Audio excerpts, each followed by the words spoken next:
past the fence and the daffodils lived the bravest friend you've ever heard. They called him Invisi-Bull.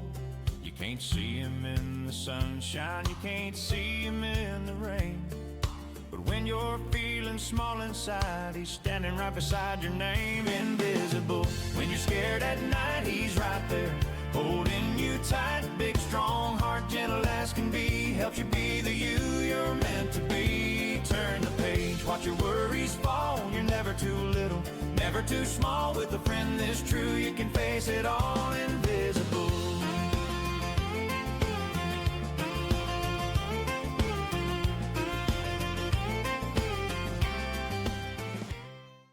Invisi-Bull. Not all heroes wear capes, but he does.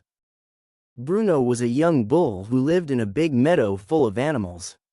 He was a sad little bull because he had no one to play with.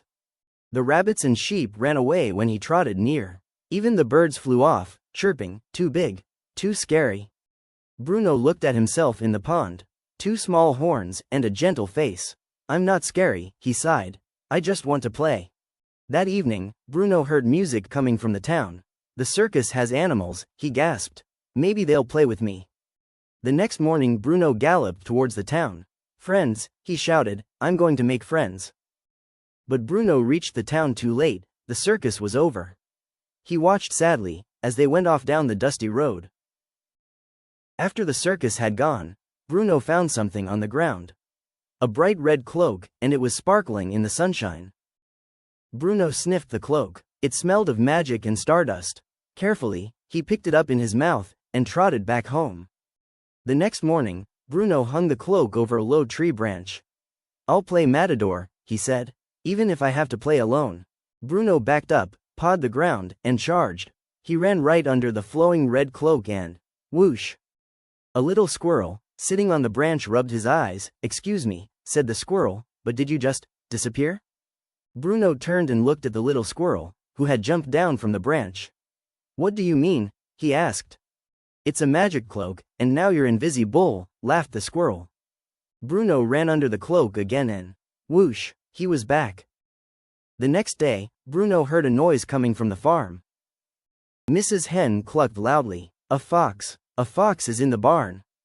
Bruno galloped home, as fast as his little hooves would take him, and ran under the magic red cloak. Whoosh, he vanished. Invisi-Bull was on his way. Bruno crept into the barn and stamped his invisible hooves hard on the ground. The fox couldn't see him and was very scared. The scared fox ran away very fast. "Thank you, my chicks are safe now," clucked Mrs. Hen. But she couldn't see her hero. The next day, Mr. Rabbit cried out for help. "Our burrow is blocked by a huge rock."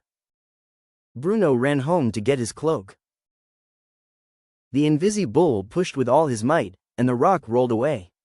The rabbits all cheered, but they couldn't see who'd help them. Invisi-Bull secretly helped everyone in the meadow, but still no one played with him because he was so different.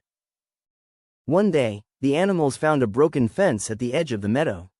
The grass opposite looked so green, but there was a busy road to cross. "Our invisible hero could help," said the little lamb. All of the animals started shouting, "Invisible hero, invisible hero." Bruno raced towards the shouting animals. When Bruno got to the meadow, the animals just stared at him. The cloak's magic had run out, and they could all see him. Bruno walked slowly home, his eyes full of tears. "I wish they liked me," he sniffed. "I know I'm different, but I am nice, really I am." "What's going on?" asked the animals. "Well, you see," said the squirrel. "It was Bruno all along. He's your Invisi-Bull hero." "We're sorry, Bruno," said Mrs. Hen. "You see, we heard that bulls are big, angry animals, but that's not you at all."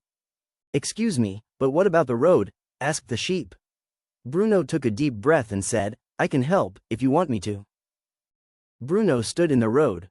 He was big, he was bold. Cars stopped and let him cross. Bruno nodded to the other animals. "Come on," he called. And one by one, all of the animals crossed safely behind their brave new friend Bruno. That evening, they all played happily together, each taking a turn wearing Bruno's cloak and pretending to be invisible. Bruno kept the red cloak on the tree, as a reminder that the best magic of all is the kindness we show to others. no matter how different they are. Be kind and brave, just like Bruno. Way out on a little farm, past a fence and the daffodils, lived the bravest friend you've ever heard. They called him Invisi-Bull. You can't see him in the sunshine, you can't see him in the rain, but when you're feeling small inside, he's standing right beside your name. Invisible.